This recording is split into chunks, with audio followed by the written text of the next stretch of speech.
वल्क़लमि वमा यस्तूरून। नाज़रीन अस्सलामु अलैकुम वरहमतुल्लाहि वबरकातुहू। सीधी बात की ताज़ा तरीन खबरों में आप लोगों का इस्तकबाल है। आइए सबसे पहले आज की सुर्खियों पर नजर करते हैं। बिहार सारण में रोडी और चंद्रिका के माबैन कांटे की टक्कर। इंसानियत की बुनियाद पर बेघर बेवतन आसमान के नीचे जिंदगी गुजारने वालों की दिल खोलकर मदद करें, गयूर अहमद कासमी का बयान। बिजनौर बम धमाका मुकदमे में बिजनौर पुलिस और एटीएस का झूठ बेनकाब अदालत में रखना अंदाजी की कोशिश। इत्तेहाद में फूट डालकर राज करना चाहते हैं मोदी, मायावती का बयान। लेफ्टिनेंट जनरल डीसी हड्डा का दावा, वजीर आजम मोदी से कब्ल भी हुई थी सर्जिकल स्ट्राइक। केजरीवाल को थप्पड़, आम आदमी पार्टी का मोदी और शाह पर हमला।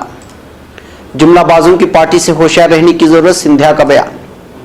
तूफान का खतरा टलती ही ममता बनर्जी सियासी प्रोग्रामों में सरगर्म। आम इंतखाबात, बीजेपी कारकुनान मोदी के नाम पर, मोदी फौज के नाम पर वोट मांग रहे हैं।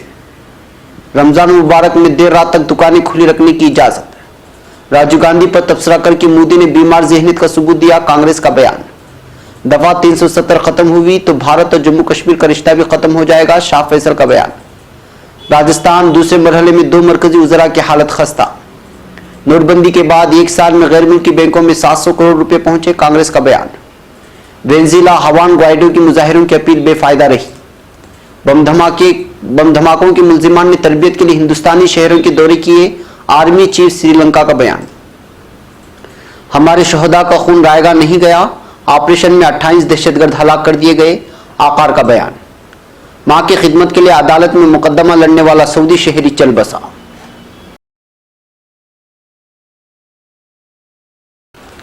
नाज़रीन अस्सलामु अलैकुम वरहमतुल्लाहि वबरकातुहू। सीधी बात की ताज़ा तरीन खबरों में आप लोगों का इस्तकबाल है। मैं अंसार अजीज़ नदवी आज की खबरों की तफसीलात लेकर आप लोगों की खिदमत में हाजिर हूँ।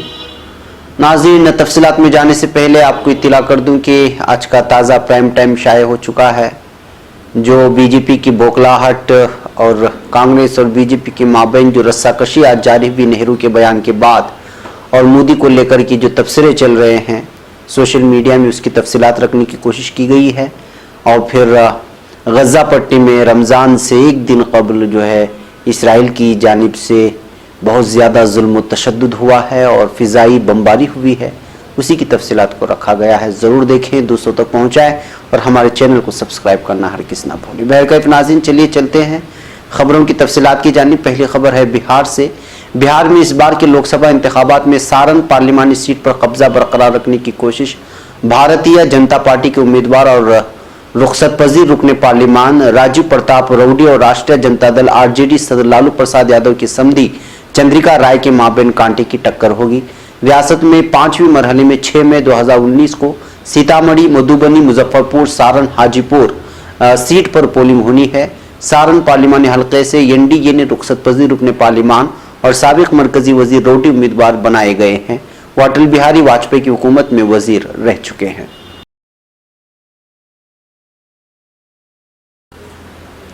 अब खबर बेंगलुरु से। माह रमजान की आमद से 1-2 दिन कबल ही शिवाजी नगर के मुख्तलिफ इलाकों में दुकानदार और होटल मालिकान रमज़ान की आमद के पेश नज़र अपनी दुकानों को बढ़ाने के लिए और नित्य नए चीज़ों की फरोख्तगी के लिए अपनी अपनी तैयारियों में मशगूल हो जाते हैं। इन्हें अपनी ही कोताहियों और गलतियों के नतीजे में आज हाईकोर्ट की सख्त हिदायत पर बीबीएमपी और महकमा पुलिस की जानिब से ऑपरेशन क्लियर रुसल market and Shivaji Nagar road and footpath मुहिम की वजह से परेशान होना पड़ा और कई सारे इलाकों को कल फौजियों के सामने और पुलिस के सामने साफ करना पड़ा। कल सुबह 7:30 बजे ही बीबीएमपी ज्वाइंट कमिश्नर और मार्केट डिवीजन के ज्वाइंट कमिश्नर की क़यादत में BESCOM, BW, SSB, BBMP, marshal, traffic police और नीम फौजी दस्तों के 500 से ज़ायद अफराद की टीम के यहाँ नमूदार होकर इस इलाके में दुकानदारों, होटल मालिकों ने जो रास्तों और फुटपाथ के बड़े हिस्से पर गैर कानूनी कब्जा जमा कर वहाँ दुकानों के साइन बोर्ड, फरोख्त का सामान और साइबान बनाकर ट्रैफिक और लोगों की चहल पहल के लिए जगह तंग कर दी थी, सब हटा दिया गया है। ये गैर कानूनी कब्जात हटाने का काम शुरू कर दिया। देखते ही देखते यहाँ कई अदद जेसीबी, ट्रैक्टर, ट्रक्स भी आने लगे और नाजायज कब्जे की गई जगह साफ करने पर और ये साइबान, साइन बोर्ड और अफजूद चबूतरे जेसीबी और अमले की मदद से सारे के सारे हटा दिए गए हैं। जाहिर सी बात है कि कल जब ये मामला पेश आया और हटाने की सारी चीज़ें सामने आई तो लोगों की जानिब से सामने तो मुखालिफतें नहीं हुई, लेकिन बाद में जाकर के इस कार्रवाई की मुखालिफत की गई। लेकिन चूँकि बारहा रसूल मार्केट और दीगर शिवाजी नगर के इलाकों की जानिब तरक्यात न होने की बात करते हैं, लेकिन तरक्यात उसी वक्त होंगे जब मकामी बाशिंदे इस जानिब जो है अपनी संजीदगी से इस जानिब बढ़ने की कोशिश करेंगे। लिहाजा यही वजह है कि शिवाजी नगर में इस वक्त मेट्रो भी गुजरने वाला है और बहुत सारे तरक्याती काम होने वाले हैं, जिसके पेश नज़र इस वक्त दुकान से बाहर जिसकी जो दुकान होगी उसी दुकान में उसको रखना होगा। दुकान के बाहर किसी तरह का साइबान लगाना या फिर किसी भी तरह की फुटपाथ की दुकान लगाना से गैर कानूनी माना जाएगा और कानूनी सतह पर उसको हटा दिया जाएगा। इस बात की इत्तला कल यहाँ आए हुए महकमे के मुख्तलिफ महकमे के अफसरान ने दी है। अब खबर नई दिल्ली से। दिल्ली व अतराफ दिल्ली में म्यांमार से आए रोहिंग्याई बड़े कसम पुरसी की ज़िंदगी गुजार रहे हैं। शदीद गर्मी में कमज़ोर और मासूम बच्चे बीमारी का शिकार हैं। ऐसे नामसाइद हालात में इन लोगों की खबरगिरी हर नेक दिल इंसान पर लाजमी हो जाती है कि बरमाई मुहाजिरीन की इमदाद के लिए अपना जान माल खर्च करें। रामपार खजूरी में जमीयत उलमा हिंद की तरफ से बच्चियों के लिए कपड़े और दवाई तकसीम की गई है। वाज़ेह है कि जमीयत उलमा हिंद वक्तन फ़वक्तन इन पनाहगुज़ीनों के लिए ज़रूरियाती ज़िंदगी और मकातीब का नज़म करती है ताकि उनके बच्चे भी दीनी तालीम से वाकिफ़ हो सकें। मौलाना गय्यूर अहमद कासमी ने इस मौके पर इजहार ख्याल करते हुए कहा है कि हमें माह मुबारक में एहतिमाम के साथ नमाज, रोज़ा, तरावी का एहतिमाम करना चाहिए। उसकी बरकत से अल्लाह ताला हमारी ज़िंदगी में सुकून और राहत अता फरमाएंगे। अब खबर मुंबई से। उत्तर प्रदेश के शहर बिजनौर में साल 2014 में हुए बम धमाके के इल्जाम में बरसों से कैदोबंद की सौबतें झेलने वाले रईस अब्दुल्ला फुरकान नदीम और हसना नामी खातून के मुकदमे की समाअत लखनऊ की खुसूसी नई अदालत में जारी है और इस केस से मुतालिक गवाहों को अदालत में पेश किया जा रहा है। आज यहाँ एनआईए खुसूसी अदालत में इस्तिगासे की जानिब से पेश करदा दो अहम सरकारी गवाह इसहाक रिक्शावाला और जगदीश, जिसकी मौके वारदात वाले मकान के सामने परचून की दुकान थी, जो कि काफ़ी जद्दोजहद के बाद गवाही के लिए तलब किए गए थे। जरा शुरू होती जगदीश ने दिफाए वकला के सामने अपने तमाम झूठे बयान को नकारते हुए बिजनौर पुलिस और एटीएस पर इल्ज़ाम लगाया कि उन्होंने उसके नाम से झूठे और मनगढ़ंत बयानात दर्ज किए हैं। इस गवाह की हकीकत बयानी से एनआईए के वकील बौखलाहट का शिकार हो गए और हंगामा करना शुरू कर दिया, जिसकी बिना पर अदालत ने मुकदमे को 22 मई तक मुलतवी कर दिया है। अब खबर लखनऊ से। वज़ीर-ए-आज़म नरेंद्र मोदी ने गुज़िश्ता रोज दावा किया कि समाजवादी पार्टी ने मायावती को धोखा दिया है। इस बयान को बीएसपी सरबराह मायावती ने खारिज करते हुए कहा कि एसपी, बीएसपी, आरएलडी का इत्तेहाद मजबूत है और मोदी इससे परेशान है, लिहाजा वो एसपी और बीएसपी में दूरी पैदा करने की कोशिश कर रहे हैं। मायावती ने कहा कि इत्तेहाद सिर्फ आज तक ही नहीं बल्कि मुस्तकबिल के लिए भी है। वाज़ेह है कि वज़ीर-ए-आज़म नरेंद्र मोदी ने 5वें मरहले की वोटिंग से ऐन एक दिन कबल समाजवादी पार्टी और बीएसपी इत्तेहाद के हवाले से कहा कि समाजवादी पार्टी ने मायावती को धोखा दिया है। अब खबर नई दिल्ली से। Lieutenant general retired DS Hooda ने दावा किया है कि हिंदुस्तानी फौज मोदी हुकूमत के आने से कबल भी सर्जिकल स्ट्राइक करती रही है। उन्होंने ये भी कहा कि हिंदुस्तानी फौज का नाम इंतखाबी तशहीर में इस्तेमाल किया जाना अच्छी बात नहीं है। वाज़ेह है कि साल 2016 में उड़ी हमले के बाद पाकिस्तान में हुई सर्जिकल स्ट्राइक में हुड्डा ने काफ़ी अहम किरदार अदा किया था।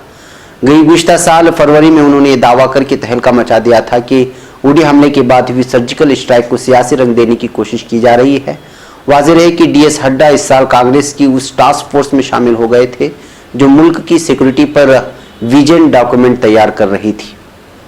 डीएस हड्डा से जब कांग्रेस के इस दावे के बारे में पूछा गया कि यूपीए हुकूमत के दौरे इख्तिदार में भी क्या 6 सर्जिकल स्ट्राइक हुई थी, तो उन्होंने कहा फौज ने ऐसा पहले भी किया है, लेकिन मुझे इसकी तारीख और ये किन इलाकों में हुई इसके बारे में ठीक मालूम नहीं है।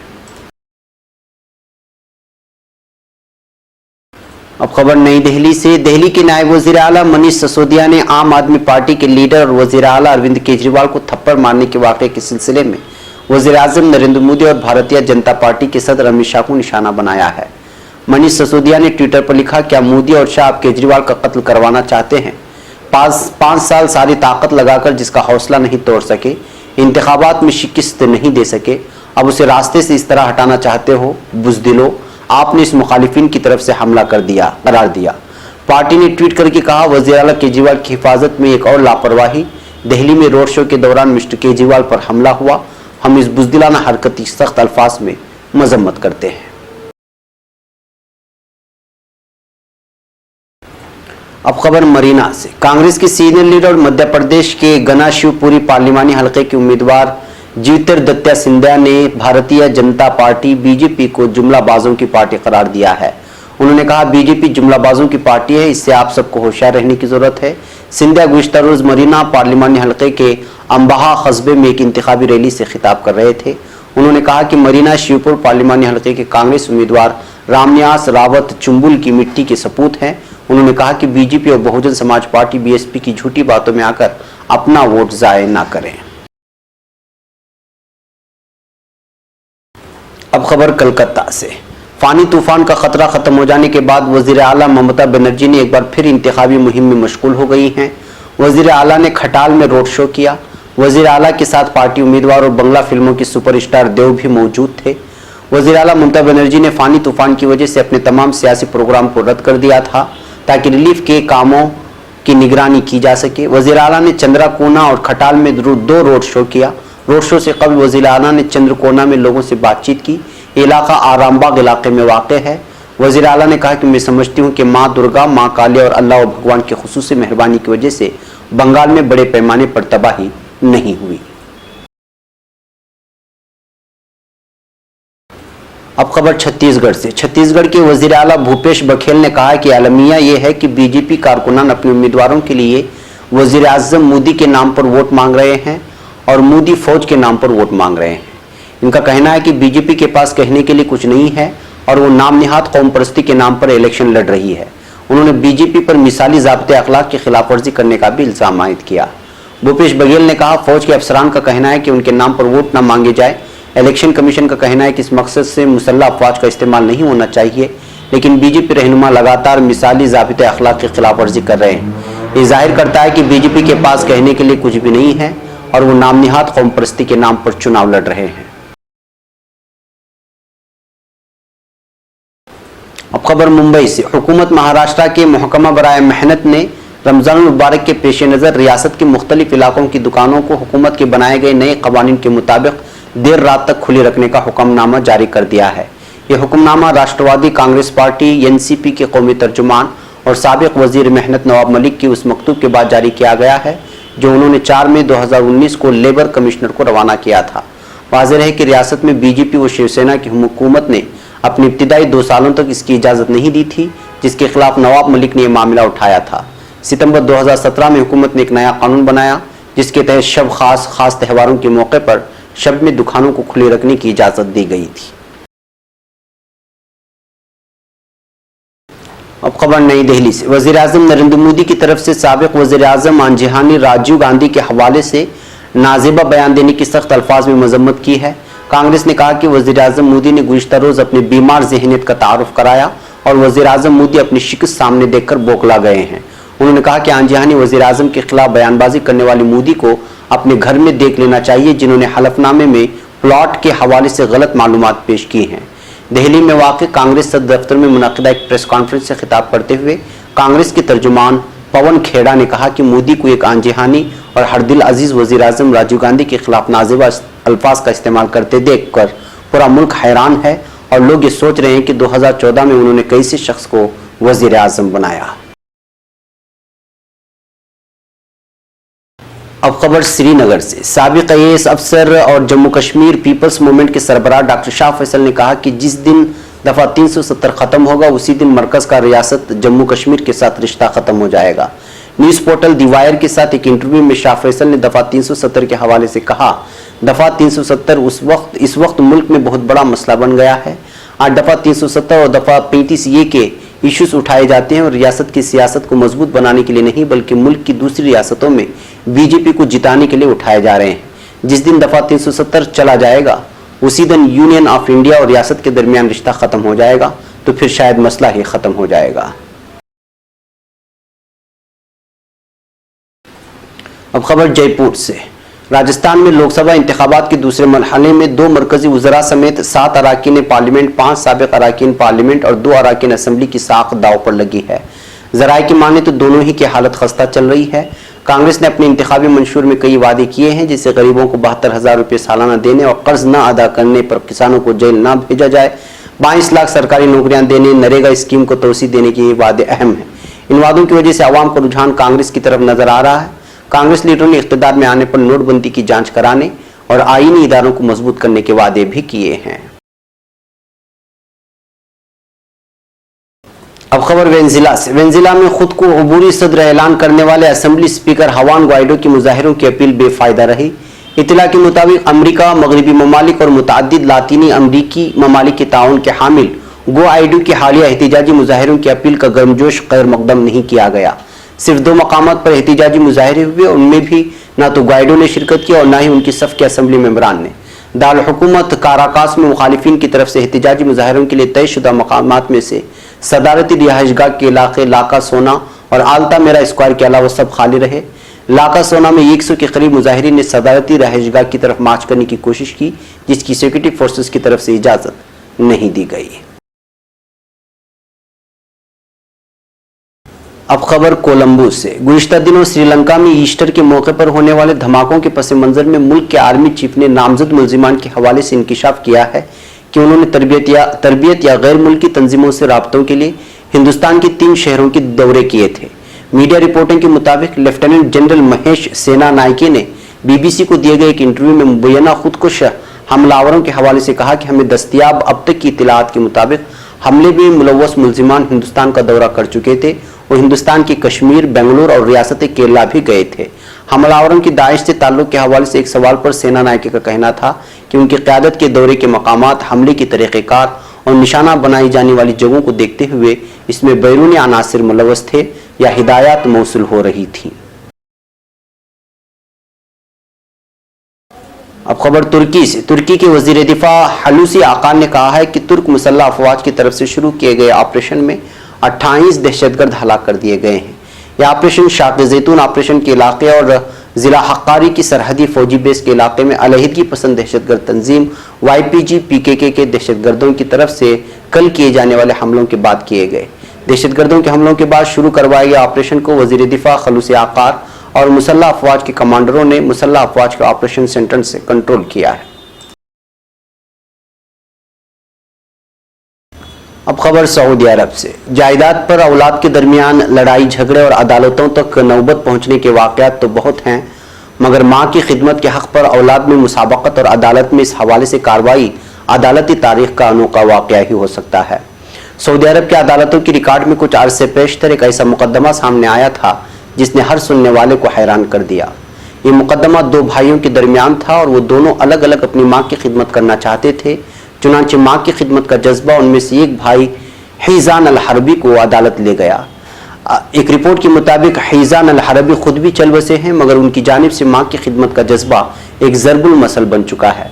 तफसीलात के मुताबिक हिजान अल हरबी और उनके भाई के दरमियान कई साल कबल माँ की खिदमत पर इख्तिलाफ हुआ। इख्तिलाफ इस बात पर था कि दोनों भाई माँ की खिदमत करना चाहते थे। मोहम्मद हिजान अल हरबी ने माँ की खिदमत के लिए अदालत से रुजू किया। उनका कहना था कि वो अपनी बूढ़ी माँ की खिदमत का शर्फ हासिल करके उसका अज्र कमाना चाहते हैं। रिपोर्ट के मुताबिक सोच उन्हें छोटे भाई के खिलाफ अदालत ले गई। तवील बहस के बाद अदालत ने हिजान अल हरबी के छोटे भाई को माँ की खिदमत की जिम्मेदारी सौंपी, जिस पर हिजान सदमे से निढाल हो गए। माँ की खिदमत का मौका न मिलने पर वो इस कदर रोए कि उनके इस काबिल तहसीन जज्बे को पूरे सऊदी अरब में गैर मामूली सतह पर सराहा गया।